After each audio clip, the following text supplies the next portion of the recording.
નમસ્તે વિદ્યાર્થી મિત્રો, આજે આપણે એવી વ્યક્તિઓ વિશે ભણીશું કે જેમણે શારીરિક અસક્ષમતા હોવા છતાં પણ પોતે જીવનમાં કઈ રીતે આગળ વધે છે.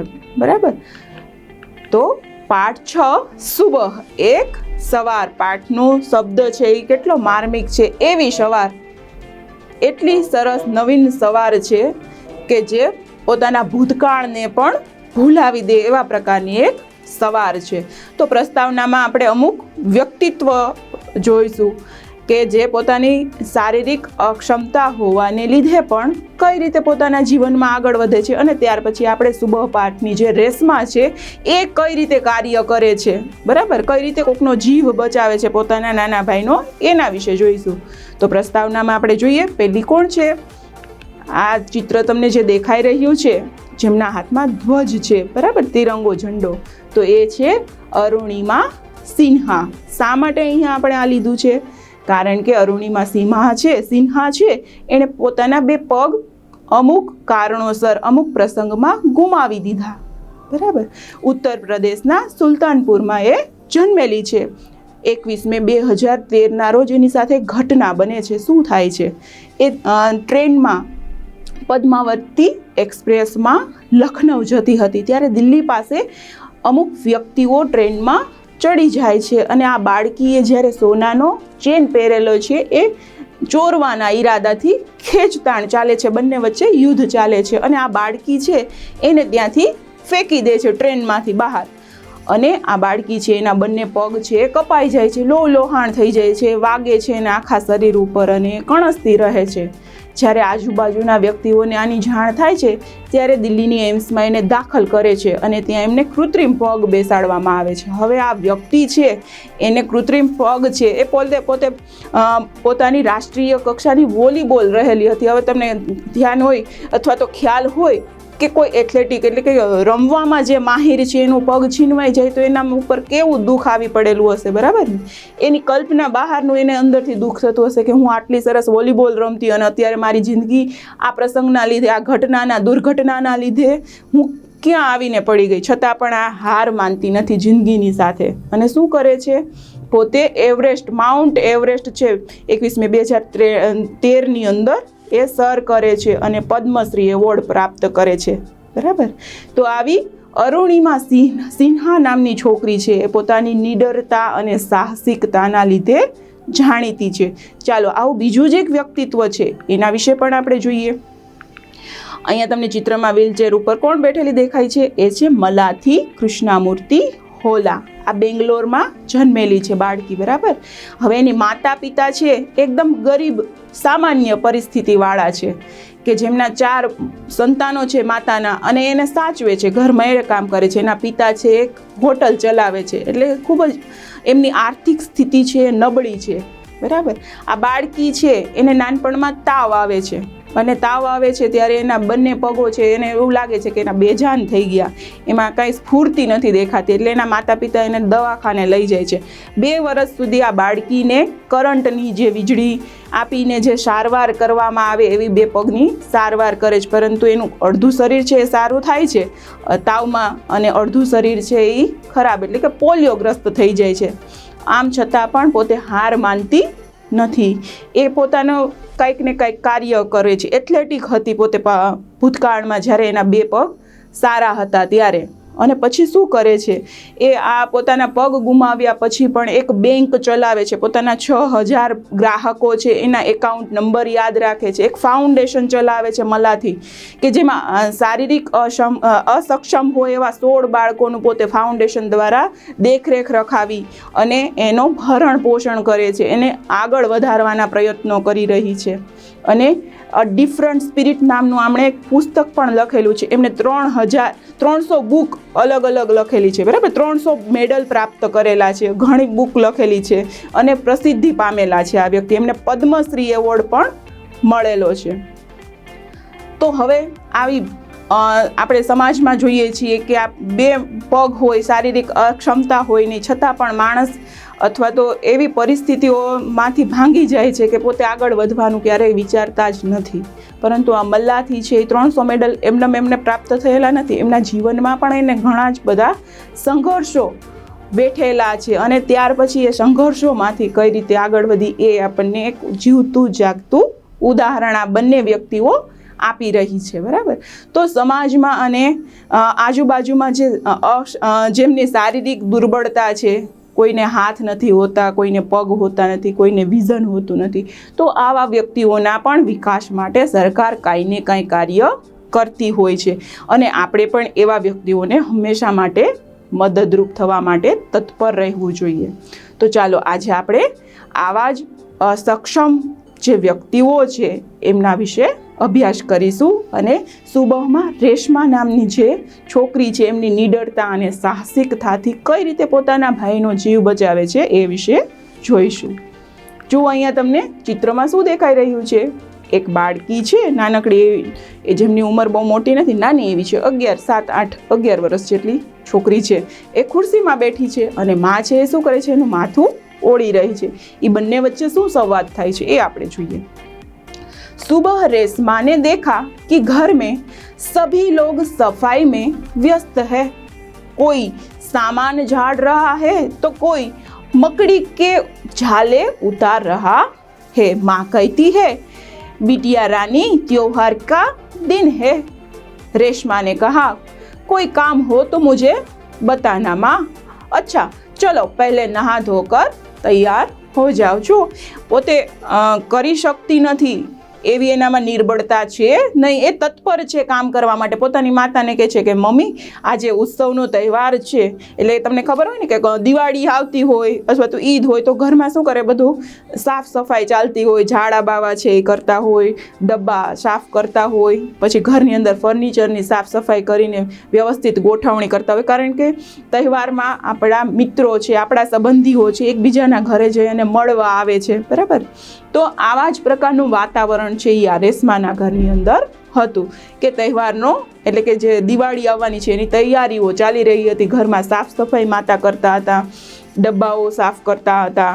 તો આમાં પોતે શું મદદરૂપ થાય છે? પોતાને પગ નથી એ વાતનું એને જરાય દુઃખ નથી. બરાબર.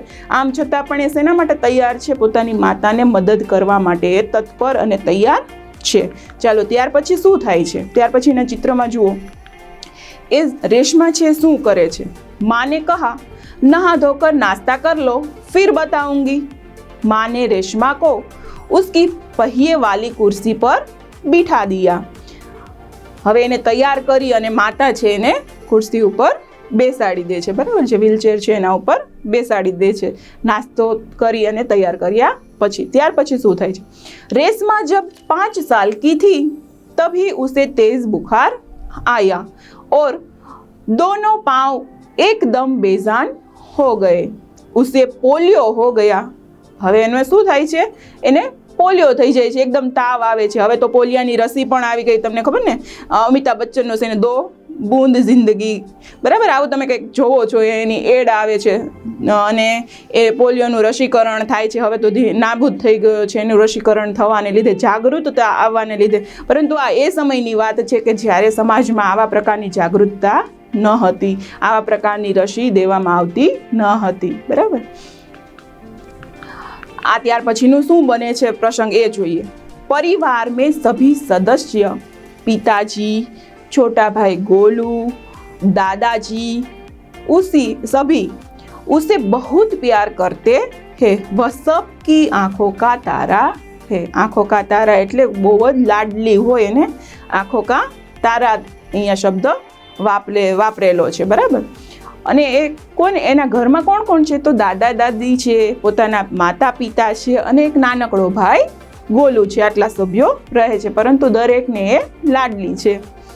माँ को रसोई घर में सारे बर्तन डिब्बों पर लेबल लगाकर પકડાતી ગઈ ઓર માં સજાતી ગઈ. આપણે પહેલા ચિત્રમાં જોયું ને કે માને શું કહેતી હોય છે કે મને કંઈક કામ હોય તો કહેજો. હવે માએ એને શું કામ કરેલું છે કે રસોઈ ઘરની અંદર જે સફાઈ થઈ ગયેલા ડબ્બા છે એને ગોઠવવા છે, તો એના ઉપર લેબલ લગાડી અને પોતાને આપતી જાય તો માતા છે એ ગોઠવતી જાય. એટલા માટે એને પોતે કાર્ય સોંપેલું હતું માએ કે રેશમા તું મને એક કરીને એક ડબ્બો આપતી જજે, એના ઉપર લેબલ લગાડતી જજે. ત્યાર પછી શું પ્રસંગ બને છે એ જોઈએ. पिताजी दफ्तर चले गए. माँ को लड्डू बनाने के लिए कुछ ज़रूरी सामान चाहिए था. गोलू तो बहुत छोटा है, दादाजी दादी जी बहुत बुजुर्ग है. अब सामान लाए कौन? माँ बड़ी परेशान थी. रेशमा ने दृढ़ता से कहा माँ मैं ले आऊँगी. ચાલો હવે શું પરિસ્થિતિ શું છે ઘરની કે એના પિતાજી છે એ દફતર વયા ગયા છે, બરાબર, જ્યાં નોકરી છે ત્યાં જતા રહ્યા. દાદા દાદી પણ ઘરમાં છે, પરંતુ એમની તો ઉંમર થઈ ગઈ છે એટલે એ વસ્તુ સામાન લેવા માટે જઈ શકે એમ નથી. અને પોતાનો નાનો ભાઈ જે ગોલું છે એ તો સાવ નાનો છે, એને વસ્તુ લેતા આવડે નહીં. હવે તમને ખ્યાલ હોય તો તહેવાર હોય તો ઘરમાં નવી નવી મીઠાઈ બને, નવું નવું ફરસાણ બને, એટલે એની માતાને પણ લાડવા બનાવાતા, લડ્ડુ બનાવાતા. ધારો કે બેસન કે લડ્ડુ બનાવવા હોય તો બેસનનો લોટ ને વગેરે ચીજ વસ્તુઓ જોઈએ, તો એના માટે જે સામગ્રી લેવાની હોય તો એ સામગ્રી લેવા માટે હવે કોને મોકલે છે? એ પોતે મોકલે છે રેશમાને. રેશમા કારણ કે રેશમા એમ કહેવા માગે છે કે હું પણ કાર્ય કરી શકું છું અને હું પણ તને મદદ કરીશ અને આનો સામાન હું લઈ આવીશ. જો તમને અહીંયા વ્હીલચેર ઉપર જાતી એક છોકરી દેખાઈ રહી છે, એના હાથમાં થેલી છે અને એ દુકાન ઉપર જઈને વસ્તુઓ ખરીદે છે, એને જોઈતી વસ્તુઓ. ત્યાર પછી શું બને છે એ આપણે જોઈએ. नुक्कड़ वाले की दुकान से सारा सामान लेकर रेशमा लौटी. उसने गोलू को आवाज दी, गोलू तुम्हारे लिए टॉफी लाई हूँ. गोलू खुश हो जाता है. તમને ખ્યાલ છે ને, નાનકડું બાળક હોય એ કોઈ ખરીદી કરીને આવે તો શું કરે? મારા માટે શું લઈ આવ્યા, મારા માટે શું લઈ આવ્યા, આવું પૂછતા હોય છે. એટલે મમ્મી પપ્પા દાદા દાદી કોઈ બહાર જાય તો શું કરે? યાદ કરીને ચોકલેટ ભાવતી હોય તો નાના બાળક માટે ચોકલેટ લઈ આવે, ફ્રૂટ ભાવતું હોય એ ફ્રૂટ લઈ આવે. એમાં એને પણ મજા આવતી હોય અને વસ્તુ ખાઈને નાના બાળકને પણ મજા આવતી હોય.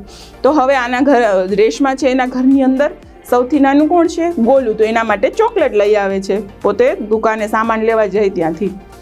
कुछ ही दिन बीते थे.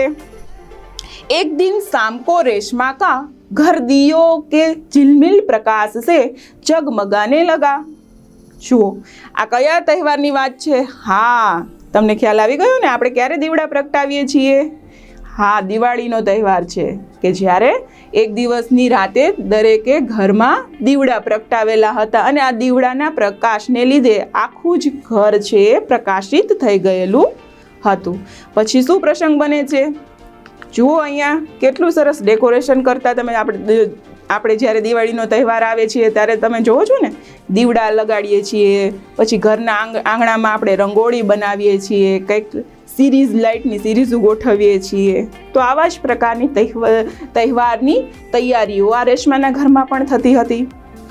સબ જગહ રોશની થી દાદાજીને બતાયા, યહ अंधेरे पर उजाले की जीत का त्योहार है, बुराई पर अच्छाई और असत्य पर सत्य की जीत का त्योहार है.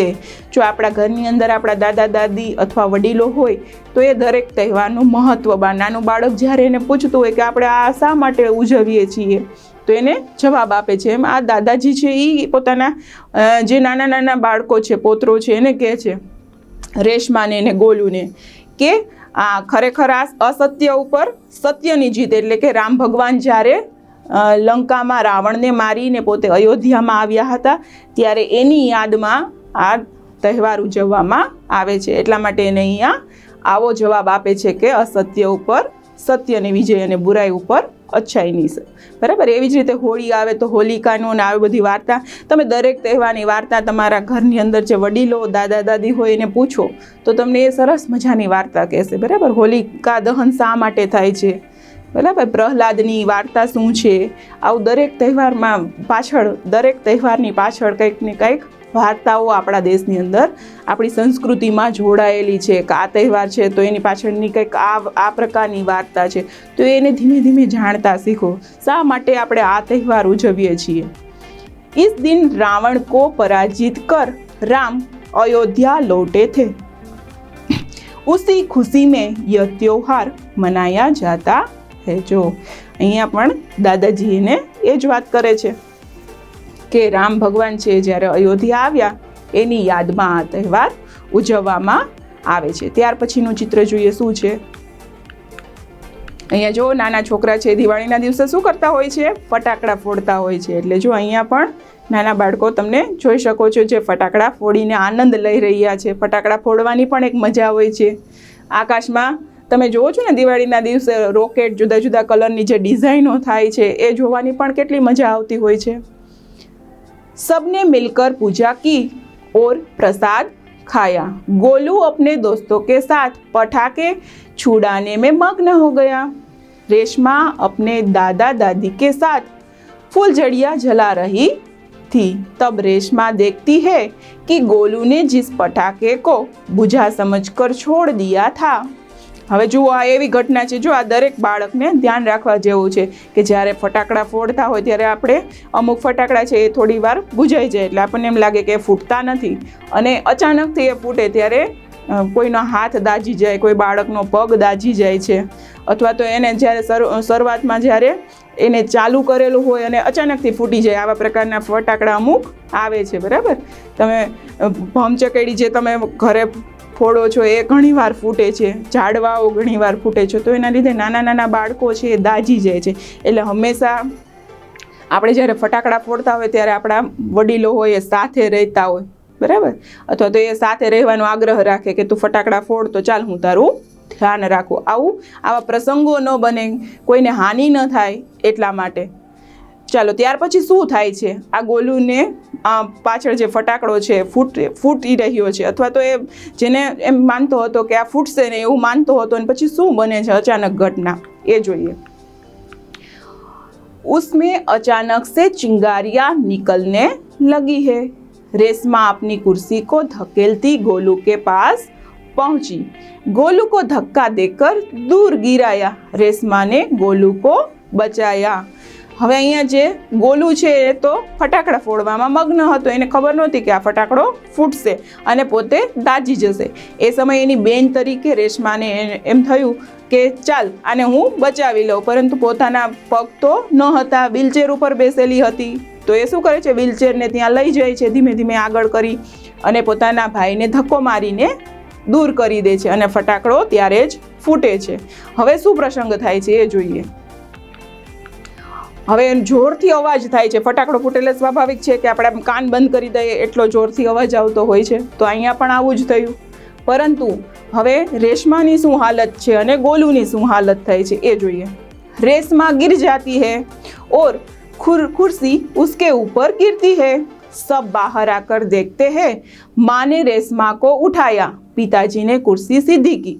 वह जिंदा दिली और परिश्रम से अपना जीवन જી રહી હે। જો અહીંયા કેટલું સરસ ચિત્ર છે, પોતાના પગ ન હોવા છતાં પણ પોતાના નાના ભાઈને એ બચાવે છે અને એ બચાવવા જ્યારે જઈ રહી હતી ત્યારે એ ખુરશીમાંથી નીચે પડી જાય છે અને ખુરશી એના ઉપર પડી જાય છે અને આમ છતાં પણ એ પોતાના ભાઈની ચિંતા કરતી હોય એવું વ્યક્ત કરે છે અને એને કઈ રીતે બચાવ્યો। અને આવો અવાજ થાય છે તો બધા ઘરમાંથી એકદમ દોડીને બહાર આવે છે, તો માતા અને પિતાને તો ચિંતા થાય કે ખરેખર રેશમાને શું વાગેલું હશે અથવા એની પાસે ફટાકડા, કોઈને ઘટનાની ખબર નથી, પરંતુ જ્યારે ગોલુ એને બધાને કહે છે કે આ પ્રકારની ઘટના બનેલી હતી કે ફટાકડો ફૂટ્યો અને મારી બેન છે એણે મને બચાવ્યું, ત્યારે બધા જ લોકો છે, એના દાદા દાદી, એના આડોશ પાડોશના વ્યક્તિઓ બધાને રેશમા ઉપર ગર્વ થાય છે। અને આ રેશમા જ્યારે નાની હતી ત્યારે બીજાનો આશ્રય શરૂઆતમાં લેતી હતી, પરંતુ ધીમે ધીમે એ પોતે કઠણ થતી ગઈ અને પોતાનું કાર્ય પોતાની જાતે કરતી ગઈ અને આવી જ છોકરી થઈ અને પોતે પરિશ્રમથી પોતાનું જિંદાદિલીથી અત્યારે પોતાનું જીવન જીવી રહી છે।